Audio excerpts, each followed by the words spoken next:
Selamat pagi Bapak Ibu dan Saudara yang kasih Tuhan. Kita bersyukur untuk hari baru yang Tuhan anugerahkan untuk kita.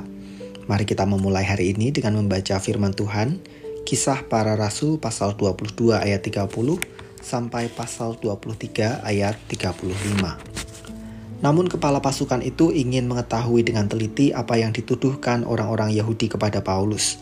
Karena itu pada keesokan harinya ia menyuruh mengambil Paulus dari penjara dan memerintahkan supaya imam-imam kepala dan seluruh mahkamah agama berkumpul. Lalu ia membawa Paulus dari markas dan menghadapkannya kepada mereka. Sambil menatap anggota-anggota mahkamah agama, Paulus berkata, "Hai saudara-saudaraku, sampai kepada hari ini aku tetap hidup dengan hati nurani yang murni di hadapan Allah." Tetapi imam besar Ananias menyuruh orang-orang yang berdiri dekat Paulus menampar mulut Paulus. Membalas itu, Paulus berkata kepadanya, "Allah akan menampar engkau, hai tembok yang dikapur putih-putih. Engkau duduk di sini untuk menghakimi aku menurut hukum Taurat.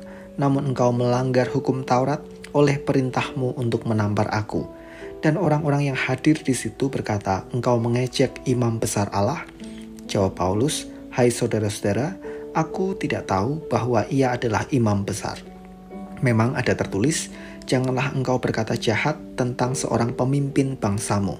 Dan karena ia tahu bahwa sebagian dari mereka itu termasuk golongan orang Saduki dan sebagian termasuk golongan orang Farisi, ia berseru dalam mahkamah agama itu katanya, "Hai saudara-saudaraku, aku adalah orang Farisi, keturunan orang Farisi.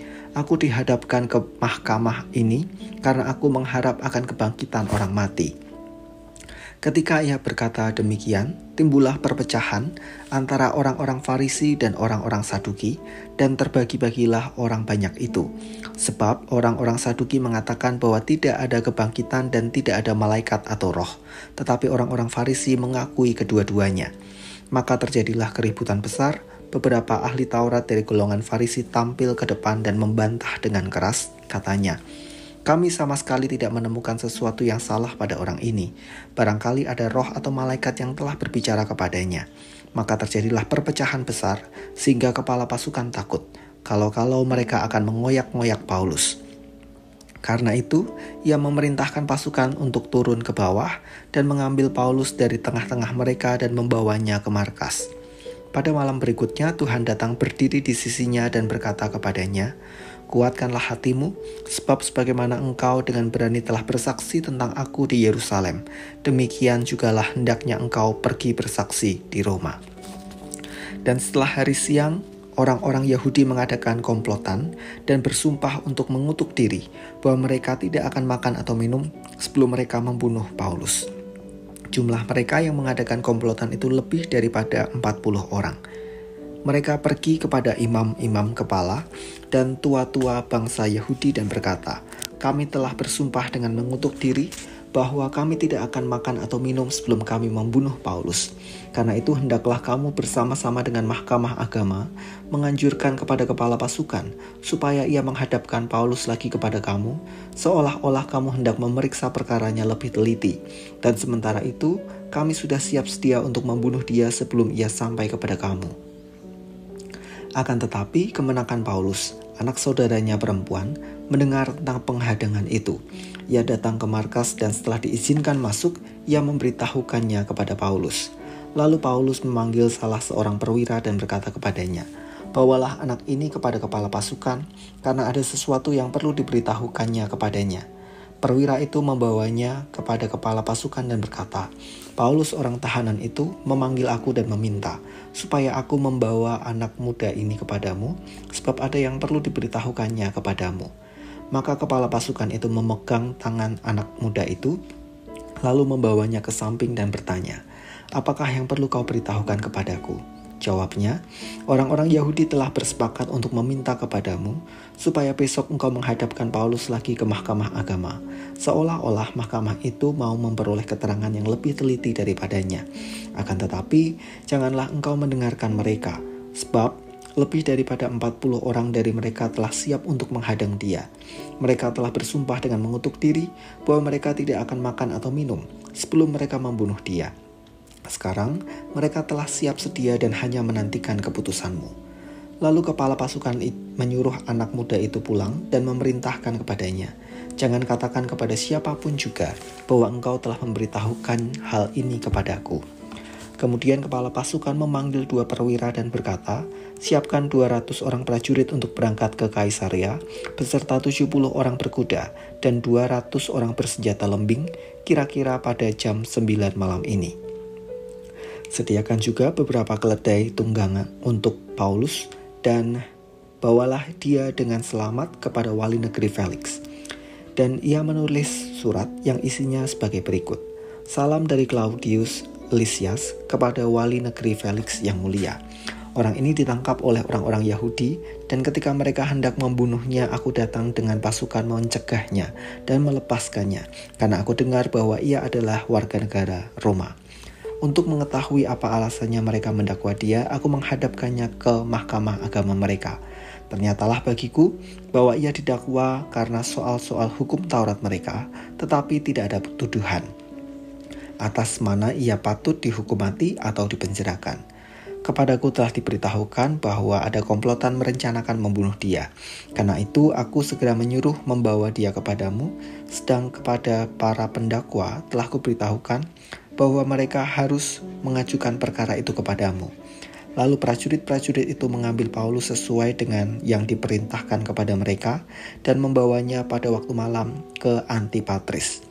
Pada keesokan harinya, mereka membiarkan orang-orang berkuda dan Paulus meneruskan perjalanan, dan mereka sendiri pulang ke markas. Setibanya di Kaisarea, orang-orang berkuda itu menyampaikan surat itu kepada wali negeri, serta menyerahkan Paulus kepadanya. Dan setelah membaca surat itu, wali negeri itu menanyakan Paulus dari provinsi manakah asalnya. Dan ketika ia mendengar bahwa Paulus dari Kilikia, ia berkata, "Aku akan memeriksa perkaramu, bila para pendakwamu juga telah tiba di sini." Lalu ia menyuruh menahan Paulus di istana Herodes. Kebencian yang membutakan mata. Kelanjutan dari kisah Paulus yang ditangkap oleh karena kebencian orang-orang kepadanya menunjukkan bahwa ketika hati seseorang dilingkupi dengan kebencian, dapat mendorong orang itu untuk melakukan tindakan yang mematikan. Oleh karena rasa benci, 40 orang Yahudi bersepakat untuk membunuh Paulus. Mereka bahkan memutarbalikkan kebenaran dan siap menggunakan kekerasan demi kepuasan hati. Pertanyaannya, benarkah hati akan menjadi puas ketika kebencian diwujudkan dalam tindak kekerasan? Tentu tidak. Kebencian tidak akan berakhir dan bahkan bisa meluas. Namun satu hal yang pasti, kebencian yang dituruti hanya akan membawa kita pada pelanggaran, baik terhadap firman Tuhan maupun hukum. Bapak, Ibu, dan saudara kasih Tuhan, hari-hari ini ada banyak kasus yang memprihatinkan, di mana orang menuruti keinginan hati yang dipenuhi dengan kebencian, sehingga mencelakakan sesamanya. Sekalipun mereka adalah keluarga atau teman dekat. Begitu benci meraja di hati, seolah-olah jalan penyelesaian satu-satunya adalah menghabisi. Bagaimana kita harus menyikapi kebencian yang timbul dalam hati? Mari ambil waktu sejenak untuk merenungkan kebenaran dan duduk perkara. Pilihlah jalan damai untuk rekonsiliasi. Kalau perlu, bicara dari hati ke hati. Percayalah, rantai kebencian tidak akan pernah putus sekalipun kekerasan dipakai. Hanya dengan hati yang mau mendengarkan dan memahami situasi, serta mengupayakan perbaikan relasi yang dapat mengatasi benci menjadi kasih. Mari kita berdoa. Kami menyadari bahwa dalam kehidupan bersama dengan orang-orang sekeliling kami, seringkali kami bersinggungan dan memunculkan sebuah perasaan yang tidak nyaman di hati, terlebih ketika mengecewakan dan melukai. Kadang kami tergoda untuk membenci daripada berusaha untuk memperbaiki. Melalui firman-Mu ya Tuhan, kami ditunjukkan inilah realita manusia. Namun demikian, kami juga belajar bahwa manusia yang hidup dalam Tuhan tidak sepatutnya dikuasai dengan kebencian dalam hati. Bantu kami untuk mau mendengarkan, mau menyelesaikan dengan bijak, bahkan mengampuni. Sehingga dalam hidup bersama dengan orang-orang yang Tuhan hadirkan bagi kami boleh membangun relasi yang baik, bahkan saling mengasihi. Kami menyerahkan hari ini dengan segala aktivitas yang akan kami jalani. Tuhan, kiranya Engkau memberkati.